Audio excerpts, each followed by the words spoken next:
Hello guys, কৃষক বন্ধু প্রকল্পের অনলাইন আবেদন শুরু। স্টেপ বাই স্টেপ আবেদন পদ্ধতি আজকের এই ভিডিওতে দেখে নিন। একদম সিম্পল প্রসেসে আপনাদেরকে বুঝিয়ে দেবো।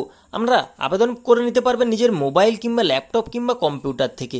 বাড়িতে বসে একদম সিম্পল প্রসেসে আবেদন করে ফেলতে পারবেন। তো গাইস চলুন কথা না বাড়িয়ে আপনাদেরকে প্রসেসগুলি দেখিয়ে দিই।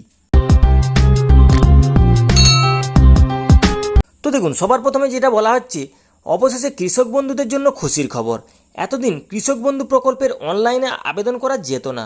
এর ফলে কৃষকদেরকে দুয়ারে সরকার ক্যাম্প বা কৃষি অফিসে গিয়ে নাম নথিভুক্ত করতে হতো। এবার থেকে কৃষক বন্ধু প্রকল্পে কৃষকেরা অনলাইনে আবেদন করতে পারবেন। কৃষকেরা খুব সহজেই বাড়িতে থাকা মোবাইল বা কম্পিউটার বা ল্যাপটপ থেকে কৃষক বন্ধু প্রকল্পের অনলাইনে আবেদন করতে পারবেন। কিভাবে আবেদন করবেন অনলাইনে স্টেপ বাই স্টেপ এবার দেখে নিন। তো গাইস, এবার সবার প্রথমে যেটা করবেন, আপনার ফোনে থাকা যে কোনো একটি ব্রাউজার ওপেন করে নিন। তারপর গুগলে সার্চ করুন কৃষক বন্ধু।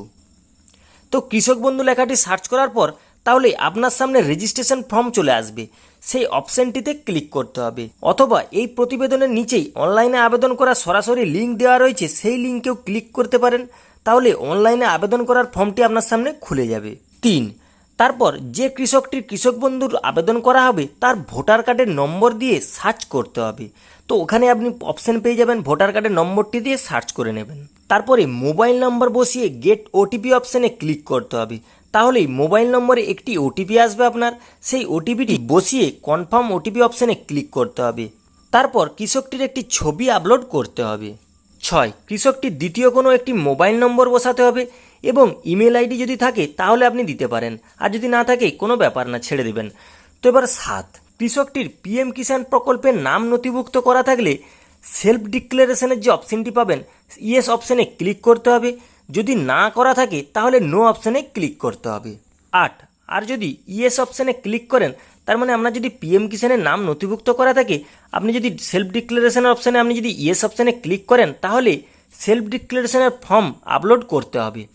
তো সেলফ ডিক্লারেশনের ফর্ম আপলোড লিঙ্ক এই প্রতিবেদনের নিচেই দেওয়া রয়েছে, সেখান থেকে আপনারা ডাউনলোড করে নেবেন। এবার 9, তারপর দুয়ারে সরকার আইডি নাম্বার, এই অপশানে কোনো কিছুই বসাতে হবে না।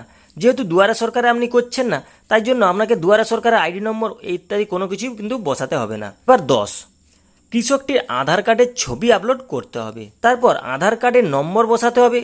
আপনি আধার কার্ডের একটি ঘর দেখতে পাবেন, সেইখানে আধার কার্ড বলে উল্লেখ করা থাকবে, সেখানে আধার কার্ডের নম্বরটি বসিয়ে দিবেন। এরপর ভোটার কার্ডের ছবি আপলোড করতে হবে। ভোটার কার্ডের ছবিটি আপলোড করে দিবেন। তারপর কৃষকের নাম বড় হাতের ইংরেজি ক্যাপিটাল লেটারে লিখতে হবে, মানে ইংরেজিতে বড় হাতে আপনাকে নামটি লিখতে হবে। তারপর কৃষকটির নাম পরের ঘরে বাংলাতেও লিখতে হবে। অবশ্যই নামটি জমির রেকর্ডে যে নাম রয়েছে সেই নামটি কিন্তু লিখবেন। তারপর কৃষকটির বাবা অথবা স্বামীর নাম লিখতে হবে। আপনি আপনার বাবার নাম কিংবা আপনার যদি স্বামী হয় তাহলে স্বামীর নাম এখানে লিখবেন। তারপর কৃষকটির জন্ম তারিখ, লিঙ্গ, কাস্ট বসাতে হবে। 17, তারপর টাইপ অফ ফার্মার অপশানে কৃষকটির নিজের নাম জমি থাকলে ওনার অপশানে ক্লিক করতে হবে। বর্গদার হলে বর্গাদার অপশানে ক্লিক করতে হবে, আর পাট্টা জমি হলে পাট্টাদার অপশানে ক্লিক করতে হবে। 18, এবার কৃষকের ব্যাংকের পাসবইয়ের প্রথম পাতার ছবি আপলোড করতে হবে। তারপর ব্যাংকের বই অনুযায়ী কৃষকের নাম লিখতে হবে, অ্যাকাউন্ট নম্বর, আইএফসি কোড, ব্যাংকের নাম, ব্রাঞ্চের নাম ও অ্যাকাউন্ট টাইপ বসাতে হবে, মানে আপনার অ্যাকাউন্টের পুরো ডিটেলসটা এখানে দিতে হবে।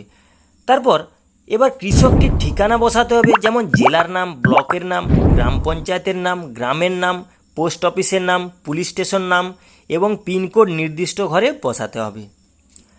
তারপর কৃষকটির জমি তথ্য, ল্যান্ড ডিটেলসেও বসাতে হবে, মানে আপনার জমি, এবার আপনার ঠিকানা হয়ে গেল, এবার আপনার জমির ডিটেলসটা কিন্তু এবার বসাতে হবে। জমিটি কোন জেলায়, কোন ব্লকে, কোন মৌজার আন্ডারে রয়েছে নির্দিষ্ট ঘরে বসাতে হবে।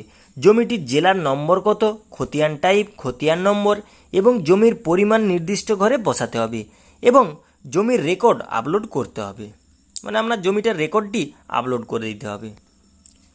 তারপর সেলফ ডিক্লারেশন অপশানে টিক চিহ্ন দিয়ে যে কোনো একটি ডকুমেন্ট সিলেক্ট করে জমির সেই ডকুমেন্টটি আপলোড করবেন। এইভাবে আপনার যদি একাধিক মৌজায় আরও জমি থেকে থাকে তাহলে অ্যাড ল্যান্ড ডিটেলসে অপশানে ক্লিক করে নতুন করে আরও জমি আপনি অ্যাড করতে পারবেন। 25, সবার শেষে সমস্ত কিছু ফর্ম ফিল আপ করার পর নিচে দেখবেন ক্রিয়েট ফার্মার। এই ক্রিয়েট ফার্মার অপশান রয়েছে, সেই অপশানে ক্লিক করবেন, তাহলেই আপনার অনলাইনে আবেদন সম্পন্ন হয়ে যাবে। তো কৃষক বন্ধু প্রকল্পের সুবিধা।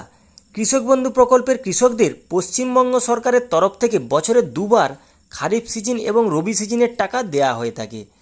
যে কৃষকদের যত পরিমাণ জমি থাকে সেই অনুপাতে টাকা দেয়া হয়ে থাকে। যেমন 40 ডিসমিল পর্যন্ত জমি থাকলে কৃষকদেরকে বছরে 4,000 টাকা দেওয়া হয়ে থাকে এবং 1 একর বা তার বেশি জমি থাকলে কৃষকদেরকে বছরে মোট 10,000 টাকা দেওয়া হয়ে থাকে। এবং 40 ডিসমিল থেকে 1 একরের মধ্যে যদি কোনো কৃষকের জমি থাকে তাহলে সেক্ষেত্রে যার যত পরিমাণ জমি সেই অনুপাতে টাকা দেওয়া হয়।